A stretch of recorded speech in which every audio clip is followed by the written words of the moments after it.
Selamat malam.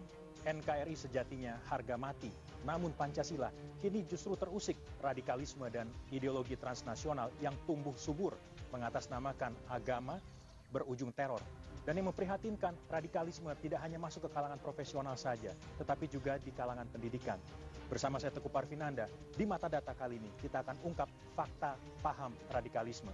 Saya akan berbincang bersama dengan narasumber yang sudah hadir malam hari ini, Hasanuddin Ali dari Alfara Research Center. Selamat malam, Mas Hasan. Kita punya data yang Anda sudah survei sebelumnya. Kita lihat data yang pertama. Ya, jadi bisa Anda jelaskan soal ini? Kalau kita lihat, pertama adalah popularitas ormas terlebih dahulu. Nah, kalau kita lihat angkanya, ormas terbesar Muhammadiyah dan NU masih yang terpopuler. Persepsi atau respondennya adalah mahasiswa ya? Ini mahasiswa, ya, di kalangan mahasiswa. Tapi kita lihat popularitas HTI kemudian FPI cukup besar. Masih juga. cukup besar. Iya. Menyusul di bawah Muhammadiyah dan NU. Iya, betul. Yang berikutnya kita lihat mengenai, nah, afiliasi di kalangan pelajar. Ini SMA kalau kita lihat, NU masih terbesar 45%, tapi kita lihat FPI juga lumayan 1,7% dan ada yang HTI 0,5%. Artinya juga kita selain bicara soal afiliasi ormas, maka akan bicara berikutnya mengenai outputnya negara Islam. Coba kita lihat, ada data apa di sini? Nah, kalau kita lihat tingkat persetujuan terhadap negara Islam, ya, kita bagi profesional, mahasiswa dan pelajar, baik, itu rata-rata itu di angka 20-an%. Ya, profesional paling tinggi di situ 29,6%. Ini cukup tinggi. Nah, untuk angka kesetujuan. Di sini ada PNS, ada pegawai BUMN dan pegawai swasta. Ada data lebih komprehensif soal itu ya? Kita lihat di grafis berikutnya. Nah, ini yang tadi Anda sebutkan. Iya, betul. Jadi kalau kita lihat ya, yang setuju dengan negara Islam ya di kalangan profesional paling tinggi yang sangat setuju adalah 1,2%. Kemudian 13,1%. Bisa Anda jabarkan kira-kira angka-angka ini siapa saja variabel yang ada di sana? Nah, di sini ada PNS, pegawai negeri sipil, kemudian ada pegawai BUMN. PNS termasuk juga masuk ke kisaran ada ini, di situ 1,2%. Yes, betul sekali. Orang yang dikatakan serta-merta merupakan abdi negara dan embel-embel yang memang merupakan bagian dari negara ini sendiri. Iya, betul. Oke, kita lihat data yang berikutnya. Pancasila versus ideologi Islam. Nah, di kalangan mahasiswa dan pelajar kita hadapkan Pancasila versus negara Islam. Ya. Ternyata angkanya itu di angka 16-18% yang setuju dengan ideologi Islam. Anda juga bisa membreakdown soal ini ya. Mengenai selanjutnya kita lihat bagaimana angka real dari yang disebutkan Mas Hasan tadi. Ya, jadi kalau kita lihat ya breakdownnya, sebenarnya yang setuju dengan Pancasila masih besar, baik mahasiswa maupun angkanya pelajar. masih cukup melegakan. Di sini ada 46 dan 43,4% di kalangan pelajar. Akan tetapi kalau kita lihat yang memilih ideologi Islam itu juga besar. Nah, yang berikutnya kita lihat, ini adalah NKRI versus Khilafah. Nah, kalau kita lihat ada korelasi tadi dengan slide sebelumnya, ternyata yang setuju dengan Khilafah itu angkanya juga hampir sama. Di angka 17,8% dan 18,3%. Dan ini yang terjadi kecenderungannya hampir sama mahasiswa dan pelajar. Yang tidak setuju di kisaran 80, sementara sisanya yang menyatakan kesetujuannya. Betul. Coba kita lihat data berikutnya. Nah, kalau kita breakdown ya, ternyata yang sangat setuju dengan khilafah ini ya, 3,7%. 3,7%. Anda bisa menggambarkan 3,7% kira-kira realnya akan seperti apa? Nah, ini yang kita khawatirkan akan menjadi pelaku-pelaku teror. Disinilah 3,7% yang disebut sebagai bom waktu yang sewaktu-waktu bisa melancarkan teror kepada masyarakat Indonesia. Kita punya data lain. Nah, jihad untuk khilafah. Ini yang menurut kita perlu diwaspadai. Ya, karena kalau di sana itu mungkin dalam pemikiran, tapi ini sudah mau action. Ya, karena kita tanya jadi satu tahapan sudah terlampaui, sekarang sudah waktunya melakukan sesuatu. Dan kalau kita lihat yang bersedia untuk jihad untuk khilafah ya itu 23%. Nah, angka ini yang menurut kita sangat mengkhawatirkan. 2% dari populasi mahasiswa saja sudah berapa? Dan di pelajar pun angkanya cukup tinggi, 3,3, selisih 1,3% lebih tinggi. Tentu kita bicara mengenai bagaimana sebetulnya hal ini semua menjadi keprihatinan atau kewaspadaan kita bersama. Tapi kita nanti akan bahas bersama narasumber lain. Kita akan mengarah ke sana, Mas Hasan.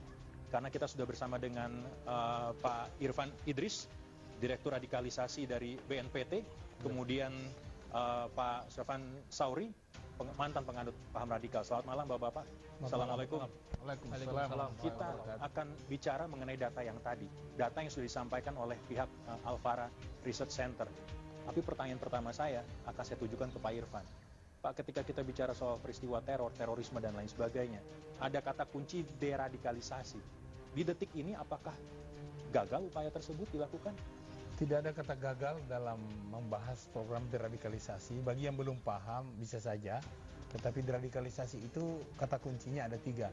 Pembinaan, pendampingan, dan pemberdayaan. Itu adalah indikator. Ada indikator. Jadi upaya untuk melakukan menetralisir paham-paham radikal atau benih-benih radikal yang ada di benak mereka yang sedang mencari jati diri.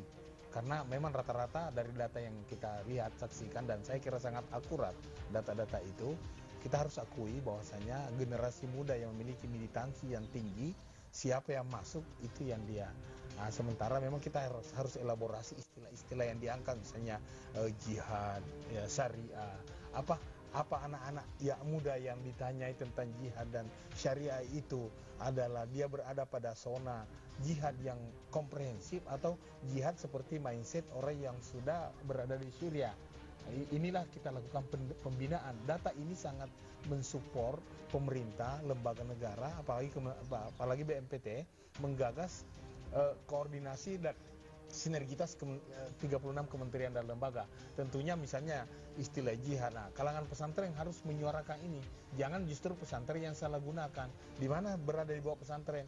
Pesantren berada di bawah Kementerian Agama. Ada kurang lebih 38.000 pesantren di seluruh Indonesia. Ya. Ini ada modern, ada tradisional, ada wahabi, ada yang tidak terdaftar karena tidak mau menggunakan kurikulum. Kalau dia terdaftar menggunakan kurikulum pemerintah, ada Pancasilanya, ada togutnya, ada syiriknya, ada benderanya. Jadi memperbaiki pemahaman, persepsi, melakukan pendekatan, menyempurnakan pemahaman. Misalnya di pesantren, dia bahas tentang kitab tayamum, kitab salat, kitab tahara. Baru mau tamat, baru membahas kitab jihad 1 lembar sudah tamat, sudah keluar. Baru bab marah dia bahas, keluar, di luar marah terus. Jadi proses itu belum sempurna. Belum sempurna. Inilah pembinaan. Jadi kalau begitu apa sih disebut radikalisme, Pak? Radikalisme itu kan ada 5 istilah yang harus kita pahami secara komprehensif. Radikal, radikalisasi, radikalisme, radikal teroris, dan deradikalisasi. Itu tahapan ya, Pak? Ya, tahapan. Bukan tahapan. Istilah yang harus kita pelajari, dalami agar nanti kita memahami bahwasanya sama sekali tidak ada keterkaitan dengan agama ini. Karena hanya karena tidak paham aja.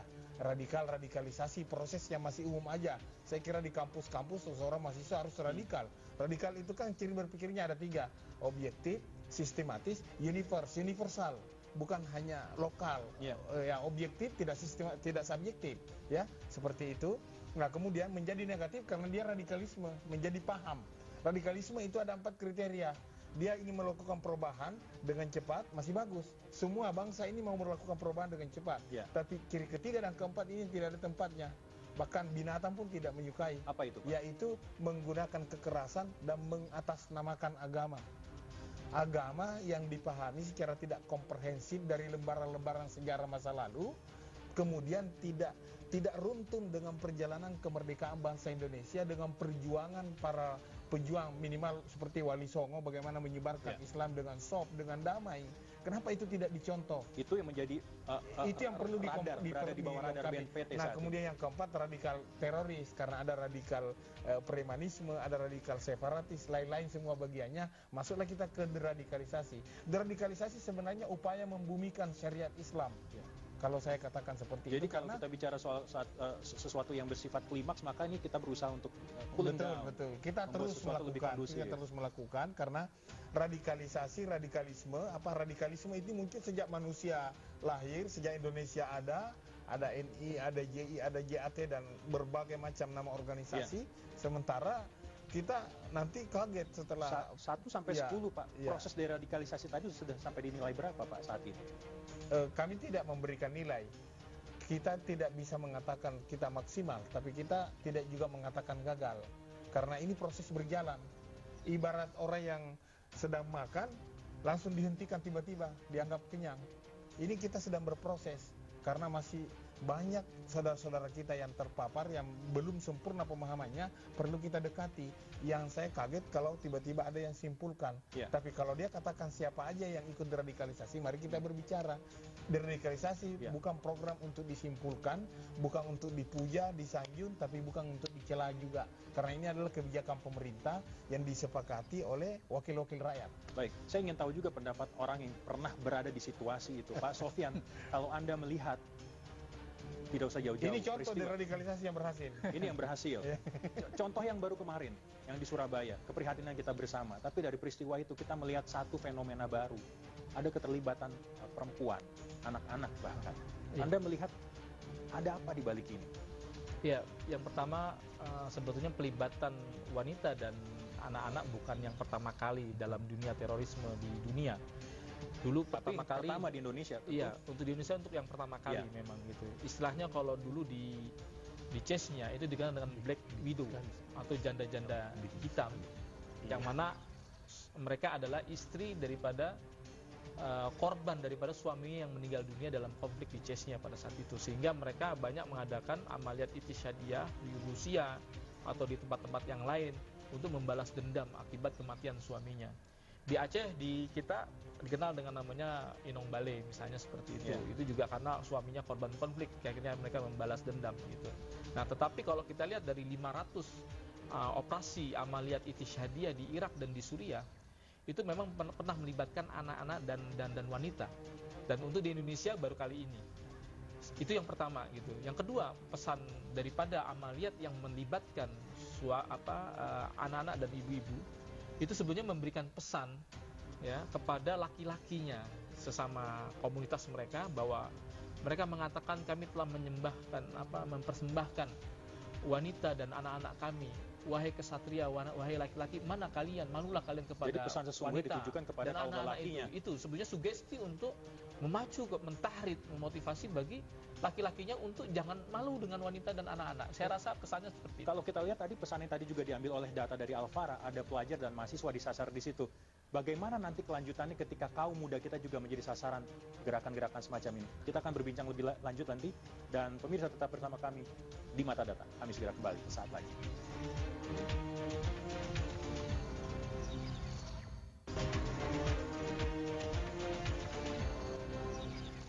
Bogor ingin pemimpin jujur dan bersih. Bogor ingin pemimpin cerdas dan berkualitas. Bogor ingin pemimpin sederhana. Saatnya bangkit dan berjuang. Memilih pemimpin sederhana, santun, dan peduli. Memilih pemimpin terbebas dari korupsi. Nungki Bayu, berkarakter, cerdas, berkualitas. Bersama Nungki Bayu, Kabupaten Bogor lebih maju. Seneng deh bisa ketemu lagi sama keluarga, juga menu kesukaanku dulu. Pizza, pasta, nasi, dan yang lainnya di 7 menu pilihan nostalgia dari Pizza Hut. Bogor itu istimewa. Udaranya sejuk, alamnya indah, orangnya ramah. Bogor harus dibangun dengan optimisme baru, digerakkan oleh semangat para pemuda, disertai doa ulama. Kami hadir untuk mewujudkan Kabupaten Bogor termaju, nyaman, dan berkeadaban. Bersama Adesin, Iwan Setiawan, bangkit bersama, Bogor milik kita, coblos nomor 2. Mau kemana? Ke kantor pusat, Pak. Kan baru deal sama saya, belum beliau. Apalagi beliau. Harus ubah atau batalkan tiket? Ada Smart Reschedule dan Refund di tiket.com. Pilih jadwal, bayar, selesai. Jadi sekolah, buku dan seragam gratis. Jadi sehat, dokter keliling gratis ke rumah-rumah Anda di setiap desa. Jadi kerja, 500.000 lapangan kerja baru. Jadi maju, asuransi pertanian dan bantuan modal memajukan petani. Saya Jaro Ade. Dan saya Ingrid Kansil. Saatnya membahagiakan masyarakat. Jangan lupa, coblos nomor 3 yang ada bintangnya. Success is getting younger. Muda, cantik, dan kaya. Saya nggak punya keterampilan, memiliki pada saat itu adalah waktu, keberanian, dan tenaga. Mereka wanita pejuang pantang menyerah. bersama Mary Riana dan Medina Zain. Jadi aku tuh bersahabat banget sama resiko. Jadi dalam bidang cinta begitu nggak? Lumayan. Lumayan. Hotman Paris Show, Rabu 20 Juni pukul 20.30 waktu Indonesia Barat, hanya di iNews. Calon Bupati Bogor, beliau sangat visioner, dekat dengan rakyat. Rakyat, bela rakyat. Tegas dan jujur. Agamis. Dekat dengan ulama. Perjuangan. Dan doa. Ingat, tanggal 27 Juni 2018, mari kita bersama-sama coblos nomor. Seneng deh bisa ketemu lagi sama keluarga, juga menu kesukaanku dulu. Pizza, pasta, nasi, dan yang lainnya di 7 menu pilihan nostalgia dari Pizza Hut.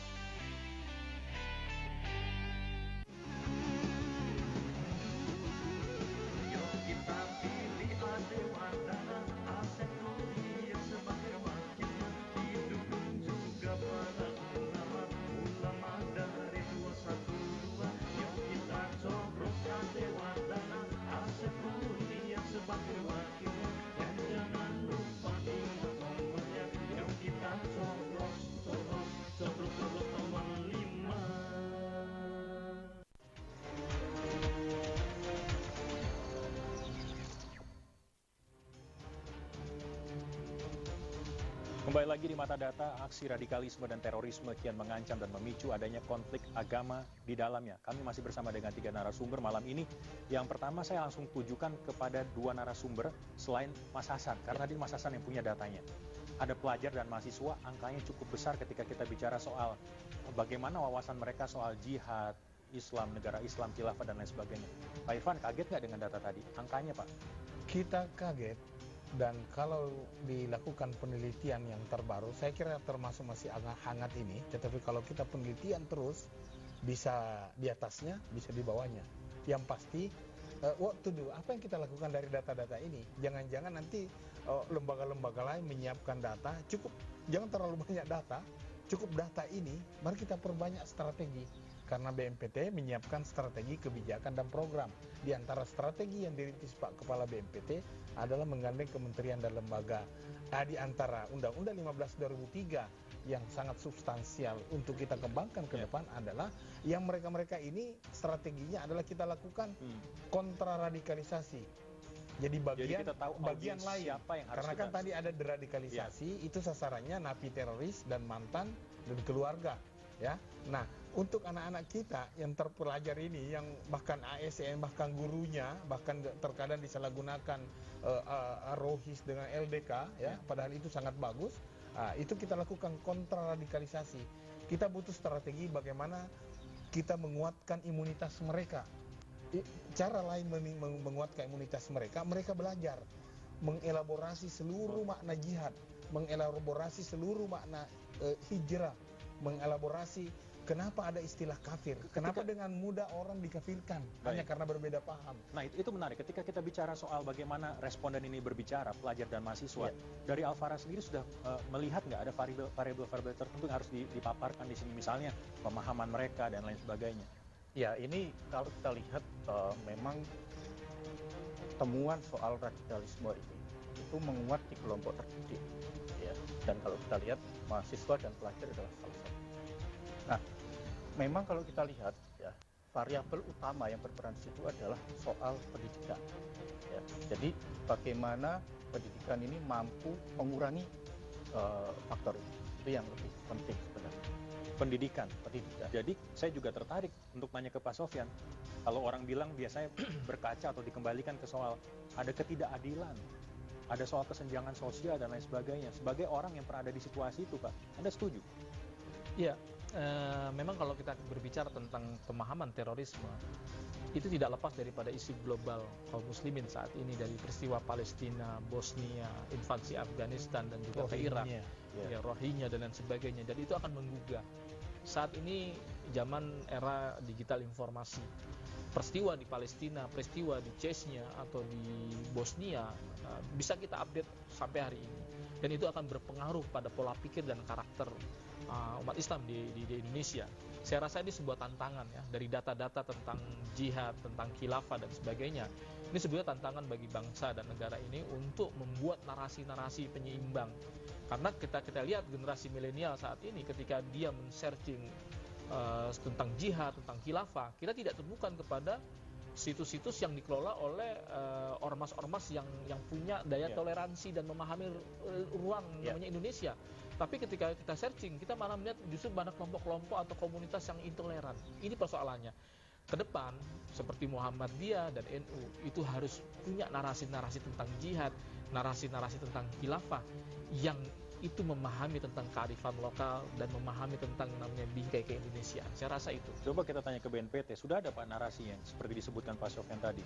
Bukan BNPT yang menyiapkan, karena pembinaan itu banyak. Ada pembinaan wawasan keagamaan, tentunya ulama, kampus, akademisi, Muhammadiyah, NU, dan organisasi-organisasi artinya dalam kata begini lainnya. Pak, dalam arti lain mungkin apakah yang tadi disebutkan misalnya ormas NU yang terbesar, Muhammadiyah yang terbesar, BNPT melihat mereka sudah punya narasi yang mereka dari dulu berbuat, ya.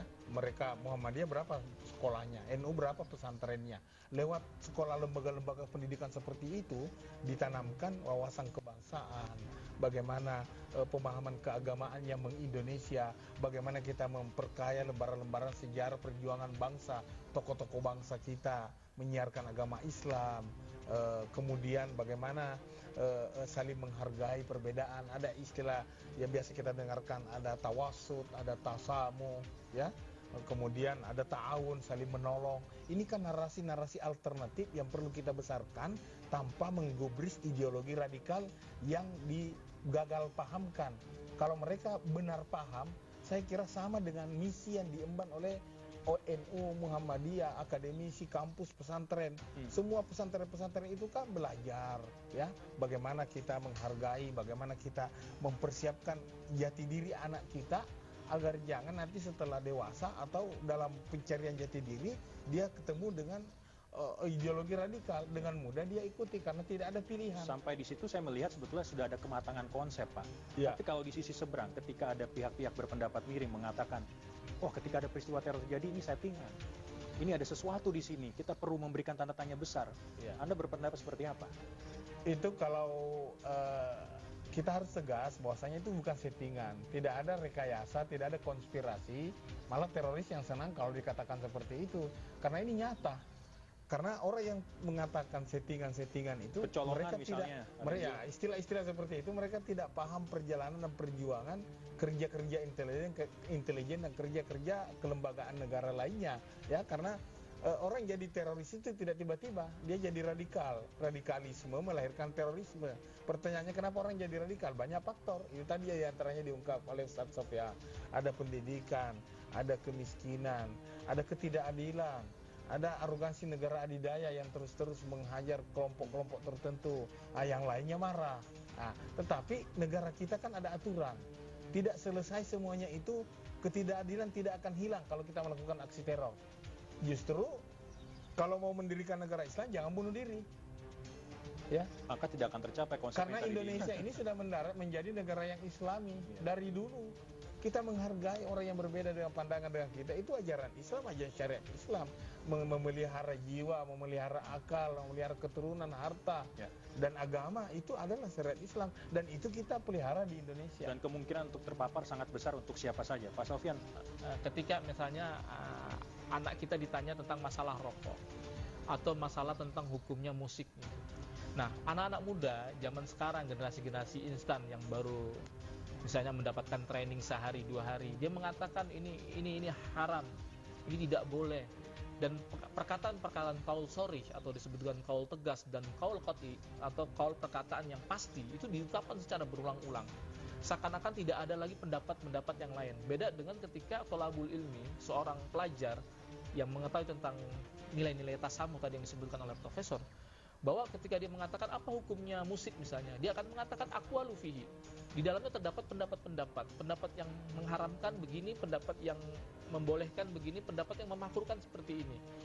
Lalu pendapat yang paling terkuat daripada pendapat yang ketiga ini adalah misalnya membolehkan dengan syarat selama dia tidak lagho, tidak sia-sia. Nah, Kelompok-kelompok ini yang intoleran, dia biasanya terpaku kepada satu dalil lalu menafikan dalil-dalil yang lain. Ini sumber utamanya di sini. Makanya saya menganjurkan mungkin pada pihak BNPT atau para stakeholder yang menangani kompeten masalah seperti ini, itu harus menanamkan yang namanya tentang fikih ikhtilaf atau tentang memahami tentang fikih perbedaan. Bahwa masalah yang tidak ada di dalam Al-Quran dan di dalam hadis, sederhananya bagaimana itu bisa dilakukan, Pak?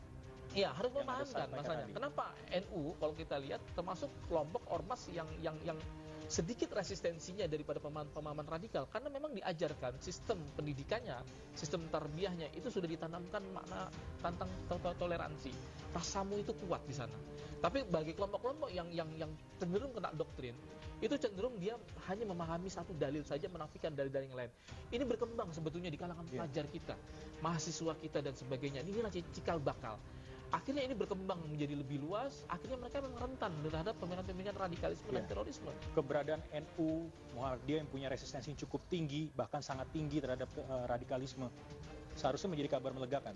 Ya, jadi menanggapi Mas Sofyan tadi, kalau kita lihat radikalisme itu justru muncul di kampus-kampus yang eksakta, kampus-kampus umum.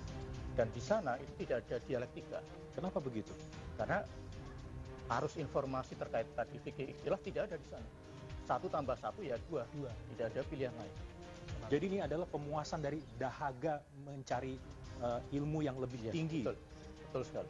Begitu. Kalau Anda sendiri, kita singgung bagaimana masa lalu Anda. Anda merupakan anggota Polri saat itu. Anda mungkin bisa menggambarkan sebetulnya bagaimana ketika seorang aparat tengah berjuang di garis terdepan untuk bisa menangkal paham radikalisme. Seperti apa gambaran situasinya? Iya, ini kan memberikan sebuah pesan sebetulnya bahwa mantan seorang anggota Polri bisa saja terpapar dengan pemahaman seperti ini.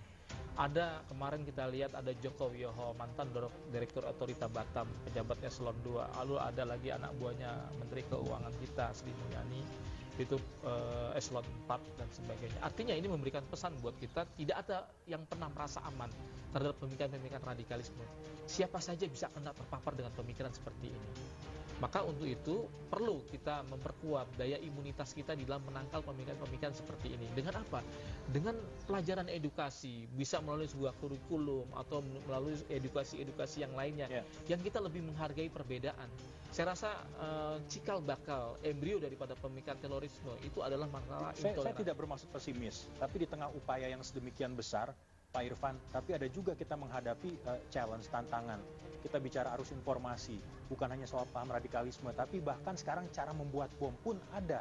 Orang bisa belajar di internet. Ya, ini kan di bangsa kita ini sangat lengkap. Ya, ada Kemenkominfo, ada Kemenang, semua kalau turun itu ada Kemensos, terutama media sosial. Arus informasi dan kemajuan informasi, arus globalisasi, kita tidak bisa lari. Kita harus arahkan anak-anak kita agar dia tetap menguasai dunia maya. Dia ikut arus tapi jangan terbawa arus. Dia harus memiliki filter, dia harus punya imunitas yang kuat agar jangan mentang-mentang setelah melihat istilah-istilah definisi yang dia buka, lantas itu saja yang dipercaya. Ya, dia yang dikatakan Ustadz Sofyan tidak boleh menafikan pandangan-pandangan lain. Dia harus komprehensif, membaca agar dia bisa nanti bandingkan, oh yang cocok untuk saya di Indonesia ini dikatakan dulu oleh orang yang di negara lain, yang di budaya lain. Budaya saya juga ada karena kita punya sejarah. Inilah yang perlu kita kuatkan, imunitas anak-anak kita. Kita tidak boleh salahkan generasi muda, generasi tua juga punya tanggung jawab memberikan arah yang terbaik kepada anak-anak kita, seluruh stakeholder. Kita perkaya, konsep kita sudah sangat kaya, tinggal nanti konsep sudah ada. Tinggal menghidangkan, meracik dan menyuguhkan ke mereka sesuai dengan bahasa kids zaman now. Ada senjata pamungkas yang tengah kita nantikan tajinya. Bagaimana revisi Undang-Undang Anti Terorisme juga bisa berbicara lebih banyak dalam menangkal paham radikalisme. Pemirsa, tetaplah bersama kami. Mata Data masih akan segera kembali sesaat lagi.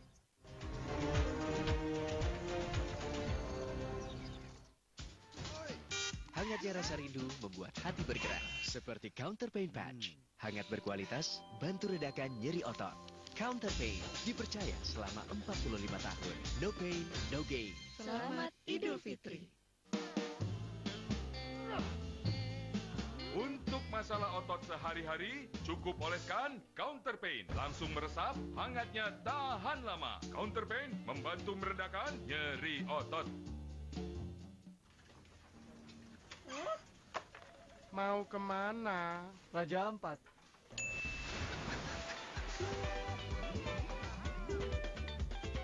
Mau kemana? Kemanapun, tiket.com aja.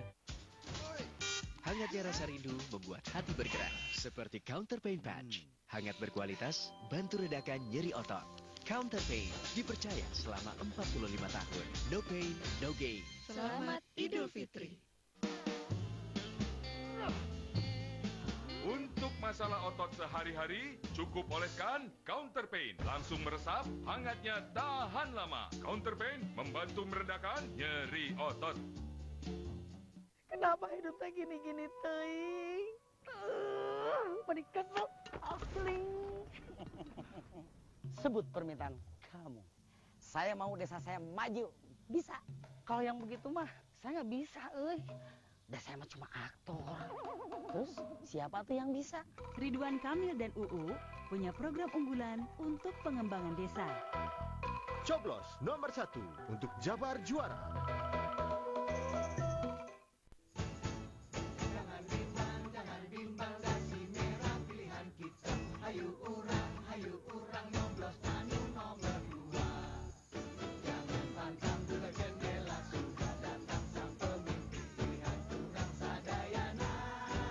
Sana menang jabat terjamin. Jangan bimbang, dasi merah pilihan kita. Hayu urang nyoblos anu nomor 2. Pilih Hasanah nomor 2. Kita membutuhkan penerus daripada Aher dan kita jatuhkan pilihan kita kepada saudara. Tanggal 27 Juni 2018. Orang Jawa pilih nomor berapa? Nomor berapa? Nomor 3 yang paling aktif. Ayo bersama menangkan pilihan yang paling aktif. Ya Allah, beri kami kekuatan bekerja untuk melayani, agar anak-anak bisa riang bersekolah, ibu-ibu bisa melahirkan tanpa beban, petani tak kekurangan pupuk, pedagang kecil hutangnya tak lagi menumpuk, nelayan tak melaut dengan hati kalu, pengusaha maju dalam niaganya. Mau kemana? Raja Ampat.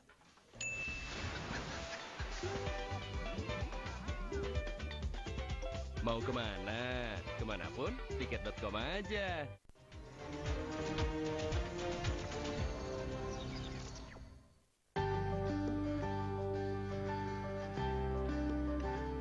Teman-teman, sore ini saya berada di salah satu pusat perbelanjaan di Jakarta Selatan dan akan melakukan sosial eksperimen terhadap saudari-saudari kita yang bercadar bernikab. Bagaimana respon masyarakat yang ada di sini? Bagaimana sikap mereka? Apakah mereka merasa aman dengan keberadaan saudara-saudara kita?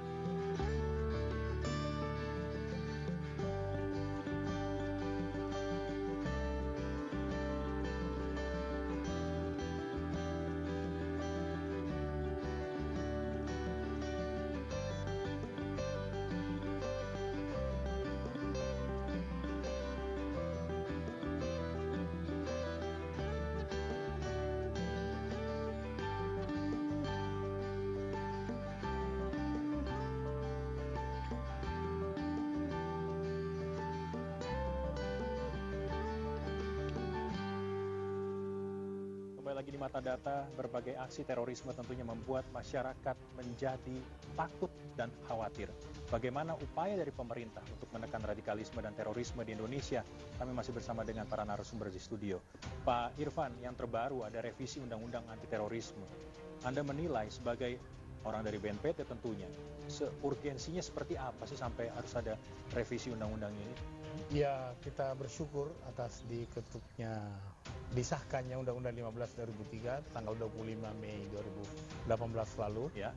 Kalau kita mau melihat kelebihan yang ada pada RU ini, kita bandingkan dengan undang-undang sebelumnya yang tidak mengcover perlindungan, pencegahan dan penguatan kelembagaan. Paling tidak 3 poin di situ lebih kuat terutama dalam melakukan pencegahan. Pencegahan di sini kita meningkatkan kesiapsiagaan aparat keamanan, aparat penegak hukum, kemudian kita lakukan kontraradikalisasi, bagaimana anak-anak kita ini imunitasnya lebih kuat. Misal kita ambil jangan penyakit-penyakit ilustrasi kita ambil, contohnya kita ambil dari peristiwa yang di Surabaya kemarin, bagaimana kita bisa menempatkan posisi undang-undang? Ya, kalau sudah berlaku undang-undang ini, tentunya orang-orang yang terindikasi yang sudah disorot oleh intelijen bahwasanya ini sudah terpapar, kita bisa masuk dengan melakukan pembinaan, mengingatkan RT RW, mengingatkan bahwasanya di wilayah Anda itu ada saudara kita yang seperti ini, jangan dijauhi. Karena memang kita tidak bisa, data selama ini sangat lengkap, kekuatan intelijen sangat memantau, tetapi yang tidak bisa kita ketahui intelijen apapun adalah apa yang dia akan perbuat 1 detik ke depan, hanya dia dengan Tuhan yang tahu. Tetapi kegiatannya, pengajiannya, pergerakannya, kelompoknya, sudah lengkap semua datanya. Tetapi apa alasannya untuk melakukan penindakan? Tetapi ada alasan kita yang lain. Kalau sudah lengkap seperti itu, ya RT RW aja. Kalau dia tidak bersosialisasi dengan masyarakat, anak-anaknya kita libatkan dalam lingkungan dengan masyarakat lain, jangan mengisolasi diri. Karena kalau seperti itu nanti lebih lancar, lebih upaya pencegahan yang lebih matang, yang lebih dipercayakan lagi, yang lebih mungkin untuk bisa mencegah hal-hal yang seperti di Surabaya terjadi. Pak Sofyan, kalau keterlibatan TNI sendiri Anda menilai sebagai salah satu poin dari revisi undang-undang ini bagaimana? Ya, ancaman terorisme itu kan bukan hanya marka di darat ya, yang selama ini kita lihat dalam penindakan hukum terhadap para terorisme. Tapi kalau kita lihat secara lebih umum lagi, lebih global lagi, ancaman misalnya di Somalia, di Irak dan sebagainya, itu ancamannya lebih daripada itu. Ada marka laut, pembajakan di Filipina, kemudian juga di Teluk Aden dan sebagainya. Ada juga pembajakan pesawat udara yang pernah dilakukan. Artinya kita termasuk terlambat mengadopsi atau melihat situasi. Iya, saya rasa memang terlambat dalam hal ini. Contoh kasus saya, gitu. Saya sudah disurveillance oleh Densus 88 itu selama 1 tahun. Dan ketika saya tertangkap, saya sempat protes kepada Densus 88, kenapa Anda tidak tangkap saya dari pertama kali? Karena senjata yang saya keluarkan itu nggak begitu banyak, mungkin baru dapat 5 pucuk. Nggak sampai sekarang ketika baru 30 pucuk baru Anda bisa tangkap. Dan kami nggak punya bukti dan kami takut salah kalau menangkap antum pada saat itu. Kami takut Anda nanti prapadilkan dan sebagainya. Padahal diskresi kepolisian punya kemampuan untuk itu, untuk menangkap lebih awal. Gitu. Dan saya merasa sebagai mantan merasa dirugikan dalam hal ini. Coba Anda tangkap saya lebih dulu, mungkin tidak akan jatuh korban lebih banyak lagi. Iya, saya katakan Pak Irfan, cukupkah dengan ini undang-undang ini? Saya tentu jawabannya pasti belum cukup atau tidak cukup. Tantangan selalu ada. Tentunya elaborasi dan improvisasi yang harus kita sesuaikan dengan kondisi perkembangan zaman. Karena ini kejahatan yang serius, kejahatan luar biasa.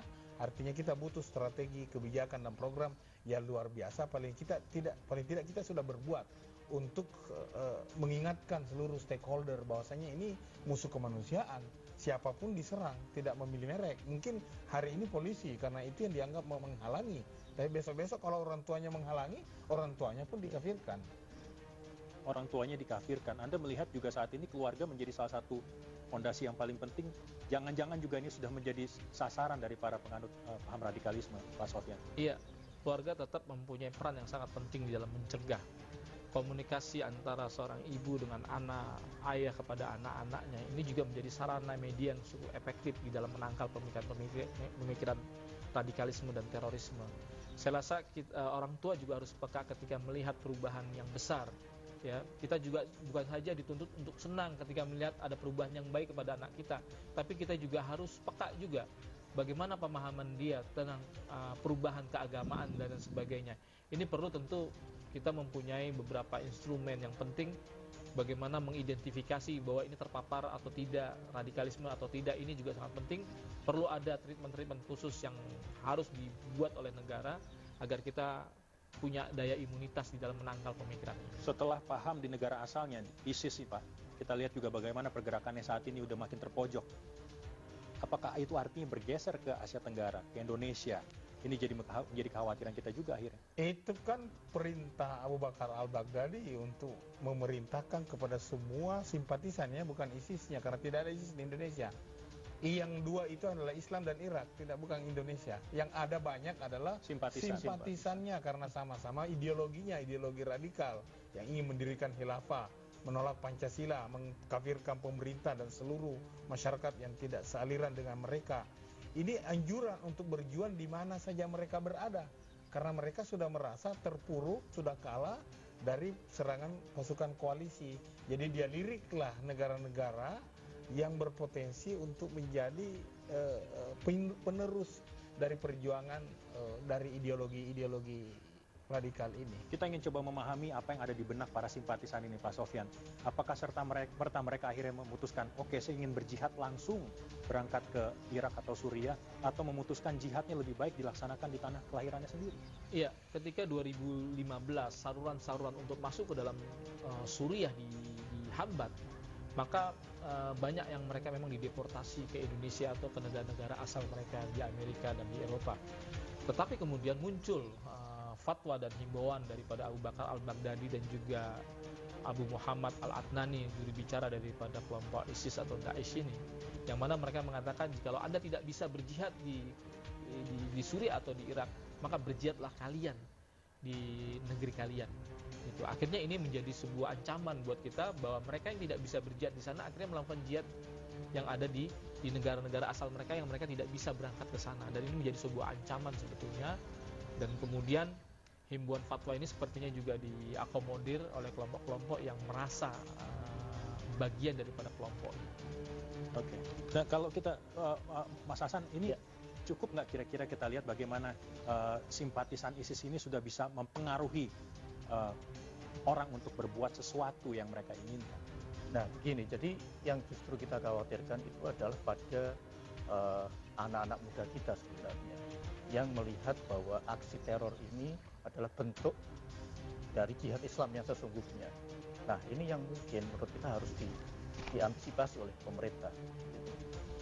Nah, selama ini pemahaman tentang keislaman di kampus-kampus negeri dan pelajar itu hanya tunggal, ya, versi mereka sendiri. Nah, ini yang menurut kita harus dimasuki oleh teman-teman BNPT, kemudian NU, Muhammadiyah, dan lain-lain. Ada tujuan lain nggak Pak Irfan dari ISIS dan simpatisannya selain mendirikan negara Islam? Atau ada tujuan yang lebih politis misalnya, atau malah? Jadikan tujuan mereka itu merubah negara bangsa menjadi negara agama dengan berbagai macam cara dan berbagai macam dalil yang digabung-gabung tanpa memahami asbabun nusul kalau ayat, asbabul wurud kalau hadis. Dia langsung melaksanakan seperti itu tanpa melihat di mana wilayahnya. Padahal kalau mereka mau melakukan jihad yang sesungguhnya, jihad itu bukan bunuh diri. Jihad itu untuk konsep orang hidup. Bagaimana kita mempertahankan hidup itu jihad. Nah, jangan kita larut juga terbawa dengan memahami istilah yang mereka pahami. Kita juga jadi gagal paham.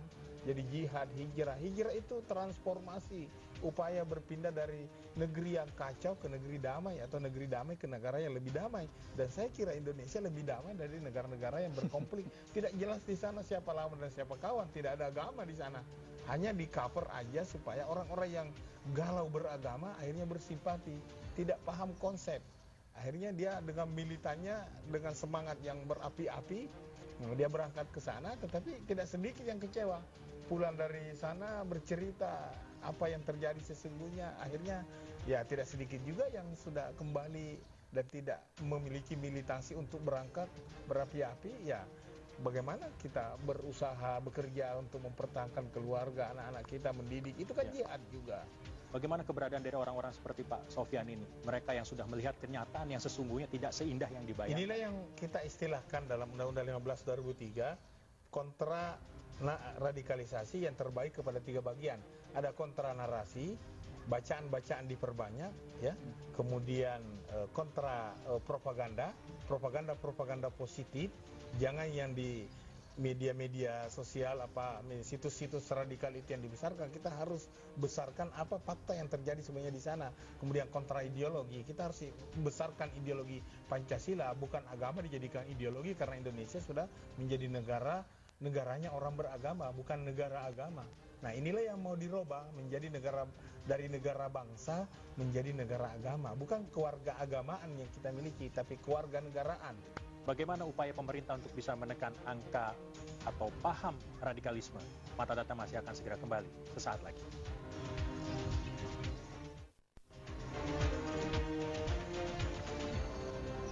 Hidup selalu menantang. Jatuh, bangkit lagi. Cintai rasa sakit itu. Ia berharga. Membuatmu besar, mendorong jauh. Counter Pain. No pain, no gain.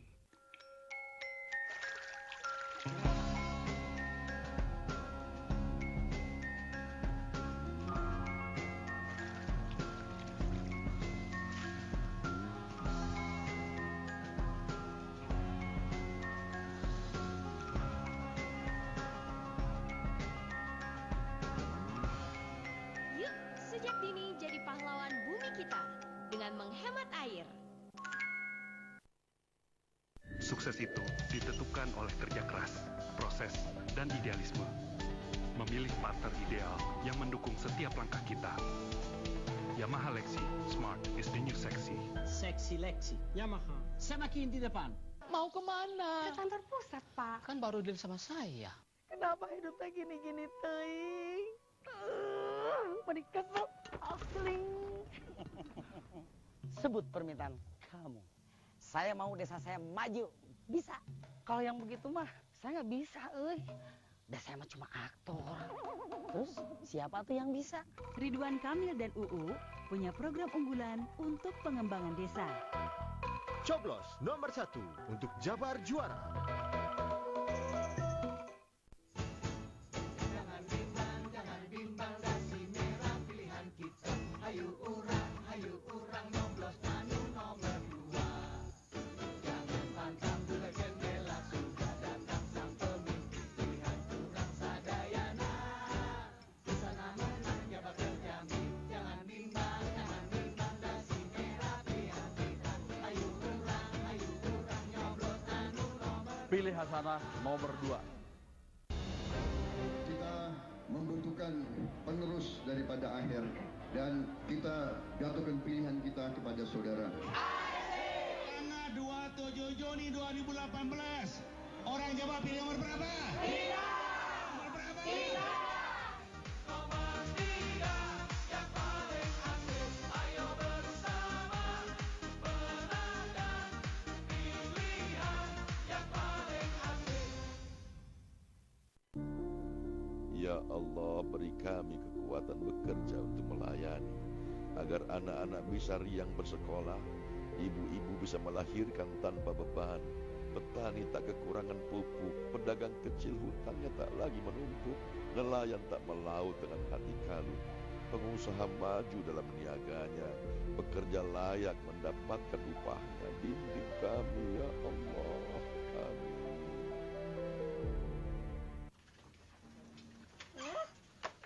Mau kemana? Raja Ampat.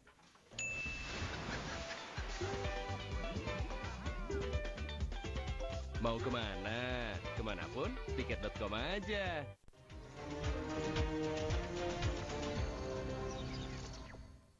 Kita masih melanjutkan diskusi mengenai revisi Undang-Undang Anti Terorisme. Pak Irfan, langkah ke depan yang paling dekat yang bisa dilakukan oleh pemerintah secara real untuk bisa, tentunya masyarakat ingin melihat bahwa tidak perlu khawatir, tidak perlu takut lagi. Langkah ke depan dan sangat segera, sudah 2 bulan ini kita berkoordinasi dengan kementerian dan lembaga, 36 kementerian dan lembaga, dan memasukkan rencana aksi mereka. Misalnya Kementerian Koperasi, Kementerian Pertanian, Kementerian Pendidikan, Kemenristekdikti, Kemenag, untuk semua kita serahkan ini datanya. Bagaimana Anda melakukan pembinaan, pendampingan, dan pemberdayaan. Pemberdayaan dalam artian ekonomi. Bagaimana Kemenaker Trans menggunakan BLK secara masif melakukan pelatihan-pelatihan kerja. Karena kalau mereka tidak punya pekerjaan, mereka kosong. Kosong pikiran, kosong hati, kosong perut, dan kosong kanton. Sudah itu jadi menjadikan masyarakat lebih produktif agar mereka tidak punya ruang hampa di situ. 5-10 tahun yang lalu, apa perbedaannya dengan apa yang sedang dilakukan oleh BNPT saat ini? Kita berhasil menemukan teman-teman yang sudah bebas ke masyarakat dan sudah menjalani proses hukuman, tetapi masyarakatnya tidak menerima. Ini bisa-bisa, makanya kita punya istilah program reintegrasi. mereka-mereka yang ada dalam lapas yang sudah akan bebas atau yang ada dalam masyarakat tidak diterima oleh masyarakatnya. Nah, kita gandeng, kita hadirkan tokoh-tokoh masyarakat, RT, RW. Ya, inilah yang terus kita ajak seluruh lapisan masyarakat sampai ke titik terendah, terbawah untuk memahami, jangan diasingkan, karena kalau diasingkan nanti dia kembali lagi.